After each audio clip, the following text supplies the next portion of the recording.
하나님께서 마태복음 16장 24절부터 27절까지 우리에게 주신 말씀이 소개해 드리겠습니다. 누구든지 나를 따라오려거든 자기를 부인하고 자기 십자가를 지고 나를 따를지니라. 왜냐하면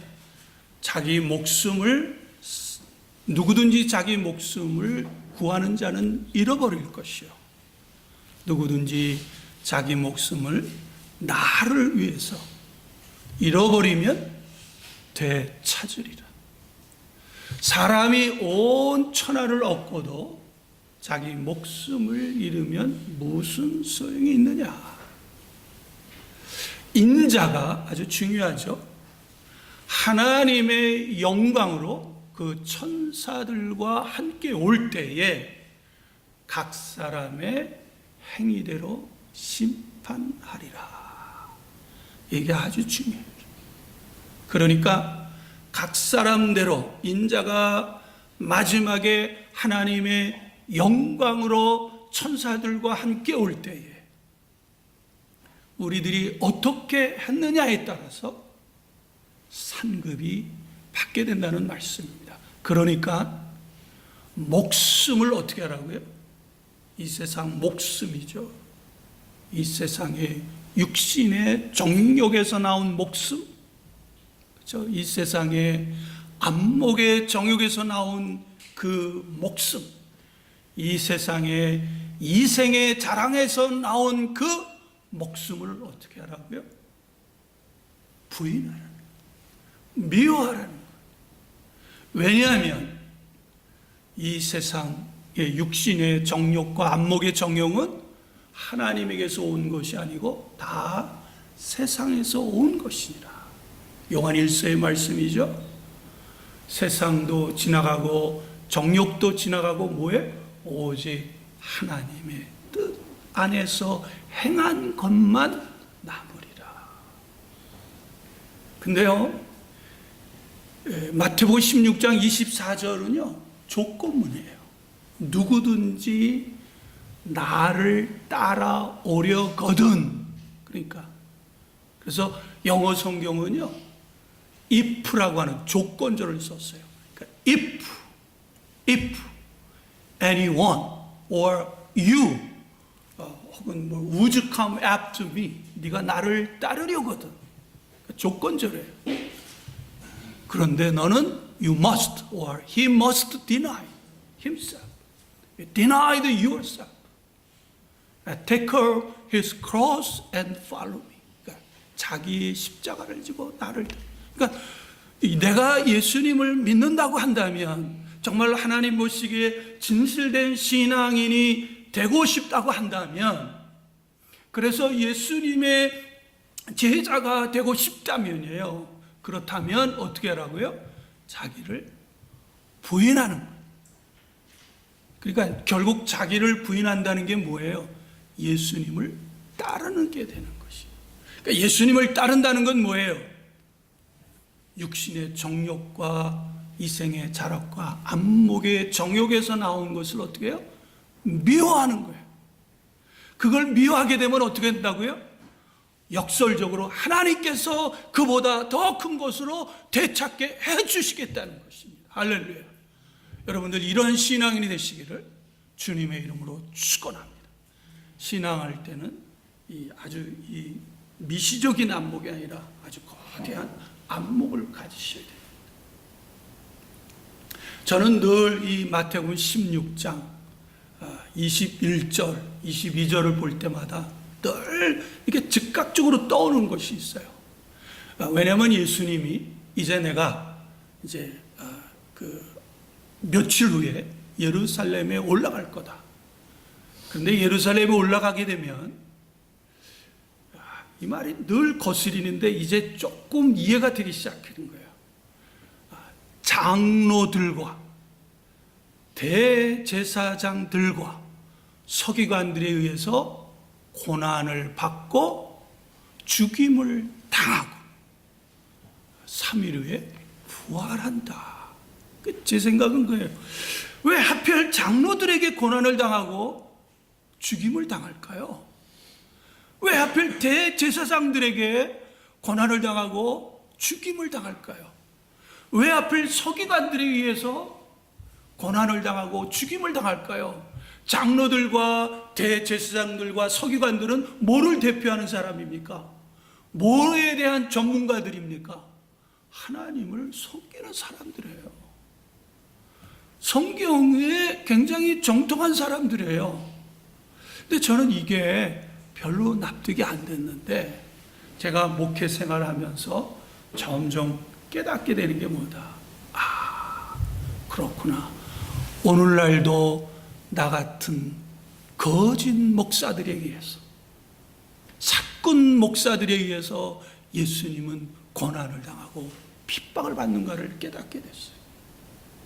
여러분, 예수 안 믿는 사람이요, 교인들 핍박하는 그것 때문에 그리스도가 핍박받지 않습니다. 오늘날 얼마나 많은 이 사꾼 목사들, 자기 육신의 목숨을 사랑하여서, 즉 육신의 정욕과 이생의 자랑과 안목의 정욕 때문에 입술로는 그리스도를 외치고 하나님의 영광을 외치고 하나님의 뜻을 외치지만 실제적으로는 자기의 살이 사욕을 채우는 사람이 얼마나 많이 있습니다. 그것 때문에 그리스도가 오늘날에도 고난을 합니다. 저도 조심해야죠. 여러분도 조심해야 됩니다. 선줄로 생각하거든 어떻게 넘어질까 조심. 우리 입당 예배 드릴 때에 손봉호 교수님이 오셨어요. 근데 그 손봉호 교수님이 상당히 나이가 80이 넘으셨어요. 근데 그분이 명성교회 김상환 목사님이 그 아들에게 담임 목회자를 물려준 것을 가지고 시위를 하셨어요. 아들에게 세습한 것은 어떤 것으로도 용납될 수 없다. 아마 그 교회의 나름대로 이유가 있을 거예요. 그러나 교회 바깥에서 보는 사람들에게는 그리스도를 욕되게 하는 일이 더 커요. 명성교회야 자기네 무슨 문제가 있겠어요? 아니, 한 걸음 더 나가서 우리 무슨 문제입니까? 우리 믿는 이래나 저래나 우리는 더 그것 때문에 더 주님 앞에 가까이 갈 수 있는데, 문제는 그 일로 인하여서 복음이 가려지고 그리스도가 욕을 먹어요. 그러니까 그 나이 많으신 분, 여러분 손봉호 교수님 아시죠? 예, 그분 아시잖아요, 그죠? 정말 유명하고 존경하신 분이에요. 저희 입당 예배 오셔서 말씀을 전해주셨는데, 그분이 글쎄 그 노구를 이끌고 피켓을 들고 지금 시위를 한다는 소식을 들었어요. 그러니까 그런 거 보니까 저는 오늘날도 예수님은 장로들, 목사들이죠, 대제사장들, 또 서기관들, 신학자들에 의해서, 하나님 말씀을 전문으로 연구하는 학자들에 의해서 오늘날도 예수님은 고초를 당하고 계시는구나, 핍박을 받고 당하시는 것인가를 깨닫게 되었어요. 저도 정신을 안 차렸으면요, 그 무리에 들었을 수도 있어요. 우리는 늘 그런 것을 보고 우리 자신을 바라봐서 항상 주님이 원하고 기뻐하는 그런 신앙인이 되시기를, 그리고 되기로 결심하는 저와 여러분이 되시기를 주님의 이름으로 축원합니다. 그런데요, 그 재미있는 거는 왜 예수님께서 마태복음 16장 24절에 누구든지 나를 따라오려거든 자기를 부인하고 라고 하는 말씀을 전했냐면, 바로 그 말씀은 베드로에게, 직접적인 말씀은 베드로에게 준 거예요. 베드로가 무슨 얘기를 했죠? 예수님이 그 예루살렘에 올라가서 고난당하고 죽임을 당하고 3일 후에 부활한다고 하는 그 말을 듣는 즉시에 베드로가 어떻게 했어요?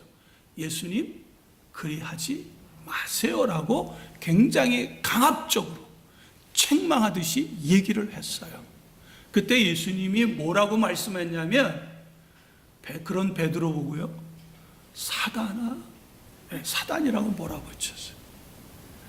베드로는 3년 반, 거의 3년 동안 예수님을 쫓아다닌 거예요. 거의 3년 반 동안. 그런 제자에게 사단아 내 뒤로 물러가라. 그죠? 한순간에 이 생각. 그 신앙을 하면 할수록은요, 정말 겸손해요. 정말 낮아질 수밖에 없어요. 그러면서 예수님이 뭐라고 말하냐면, 사단이라고 말한 이유가 뭐냐면 하나님의 일은 생각하지 않고 뭐를 생각해요? 사람의 일을 생각하기 때문에 사단이라는 거예요.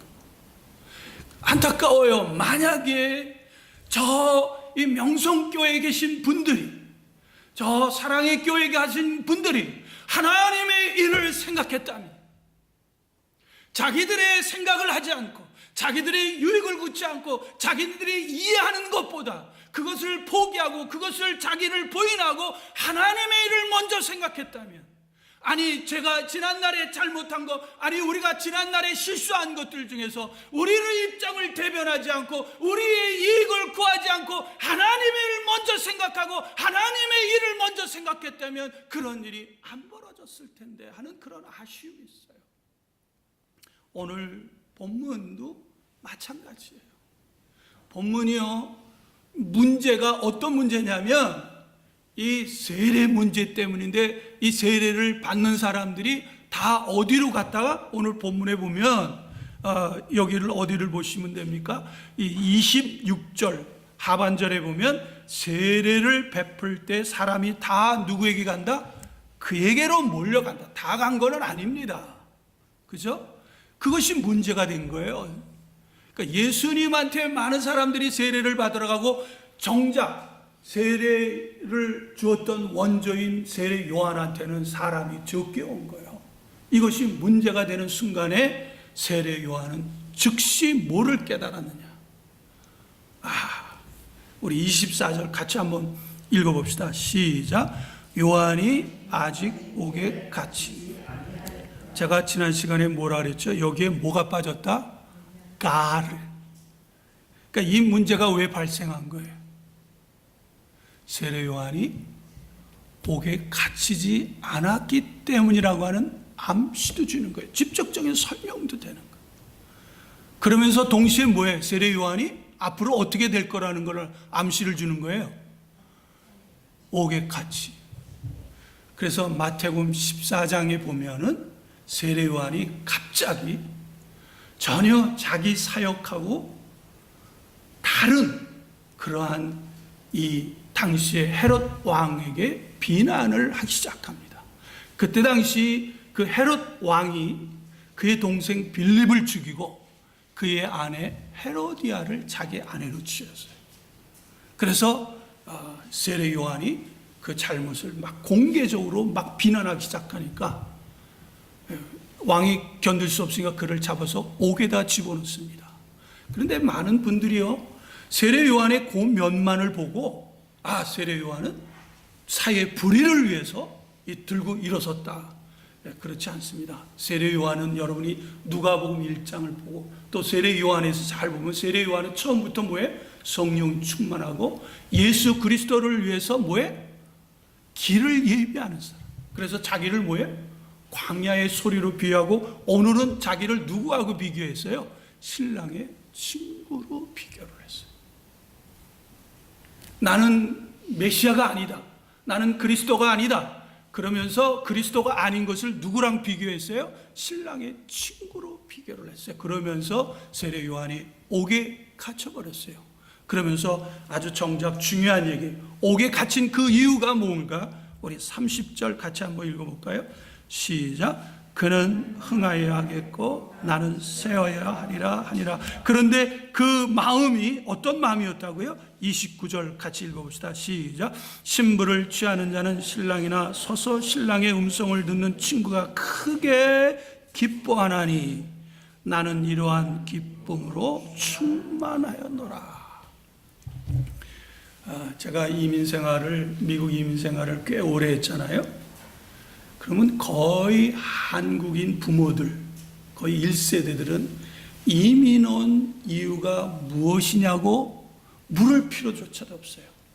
왜 왔을까요? 자녀들 때문에. 그런데요, 그분들이 일을 얼마나 열심히 하는지 아십니까? 여기 사투리로 쇠가 빠지게 합니다. 쇠가 빠지게. 아침에요, 새벽별을 보고 밤에 달을 보고 들어와요. 그러기를 언제까지 앉으세요? 세탁소 하신 분은 1년에 4일 정도 쉴 수 있어요. 그러나 마켓 하시는 분, 또 리코상 하시는 분은 365일을 그렇게 일하세요. 제가 그래서 골프를 배울 수 있는 기회가 참 많았어요.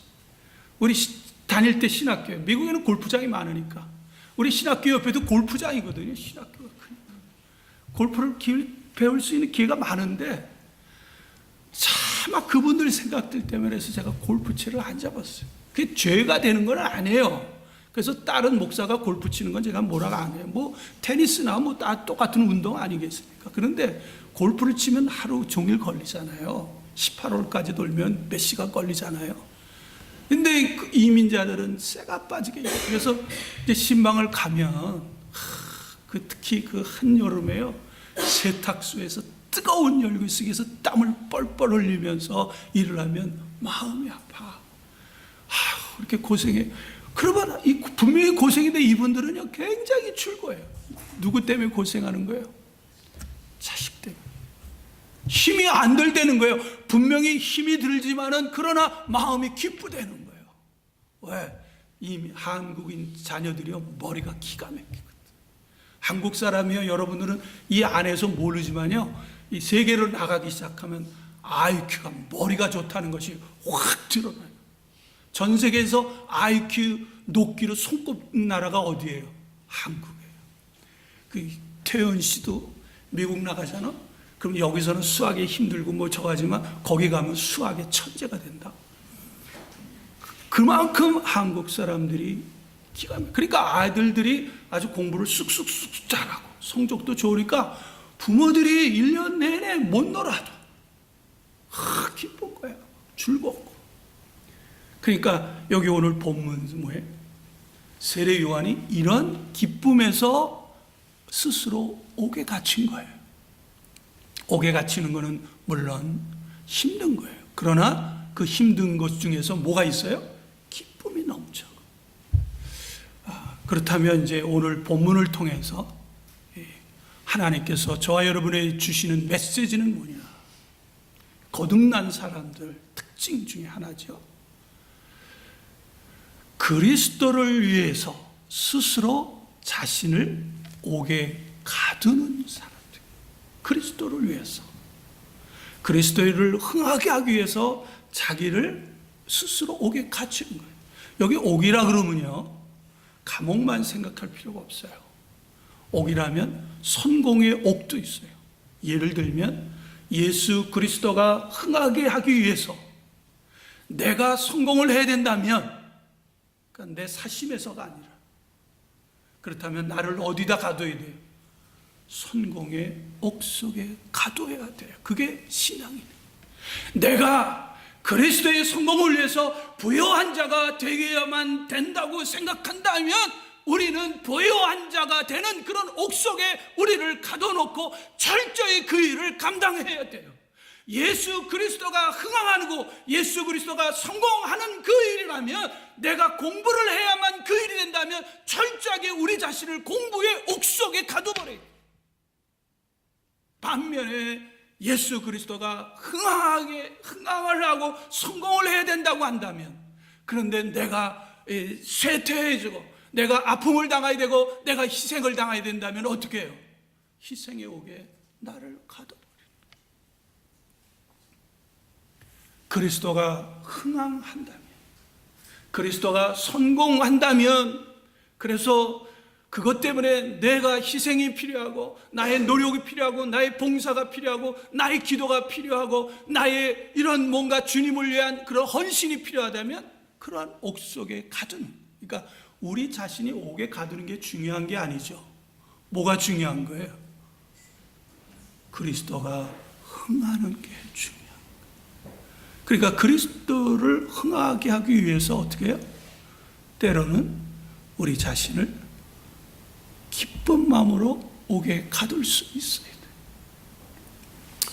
혹시 여러분 웰치스 주스, 와인 주스를 아십니까? 그거를 처음 만드신 분이 찰스 웰치스의 아버지세요. 그 아버지가 치과 의사인데 늘 이 감리교 교인입니다.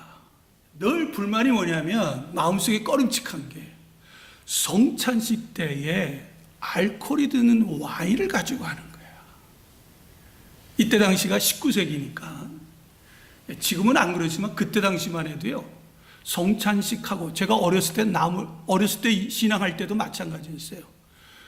성찬식하고 남은 와인은 누가 처리를 해야 되나요? 목사씨가 해야 됩니다. 그럼 그걸 먹으면 목사씨가 안 취하고 견뎌낼 수 있습니까? 그거를 늘 보고 마음이 꺼린 거예요. 그래서 이 알코올이 없는 와인, 포도주 주스를 만들 수 없을까 해서 연구를 해서 1889년에 그걸 만들었어요. 그래서 이거를 이제 공급을 해서 자기 교회에 썼으니까 이제 이것이 많은 교회에 확장되리라고 생각을 했는데 의외로 많은 분들이 이걸 싫어한 거예요. 왜 싫어하는지 잘 모르겠어요. 저도 이 영락교회 다닐 때 그 성찬식 때 되면 그 달달하면서 이렇게 달달한 그거 그 맛이 있거든요. 그 맛. 아마 그것 때문에 그랬는지는 모르겠지만 어쨌든 간에 이분이 알코올 없는 포도주를 만들었는데 교회가 별로 관심을 안 가진 거예요. 근데 이분의 아들이 이 찰스 웰치예요. 이분 부부가 복음 하나님의 은혜를 너무 깨닫고, 남은 평생 주님을 위해 사는 것만큼 큰 축복이 없겠다. 그럼 어디로 가서 사역을 해야 하나님이 가장 기뻐하실까? 남들이 가지 않는 곳에 가야 되겠다 해서 아프리카를 지원하는 선교사가 부부가 되었어요. 그런데 이분들이 건강이 허락하지 않았어요. 그만 중도에 돌아오게 됐어요. 그러면서 고향에 돌아온 거예요. 아버지 집에. 그러면서 이 두 부부가 기도를 하면서요, 앞으로 어떻게 살아야 하나님을 기쁘시게 하는, 복음을 전할 수 있고, 또 선교사를 하다 보니까 막상에 뭐가 부족해요? 재정이 너무 빈약한 거예요.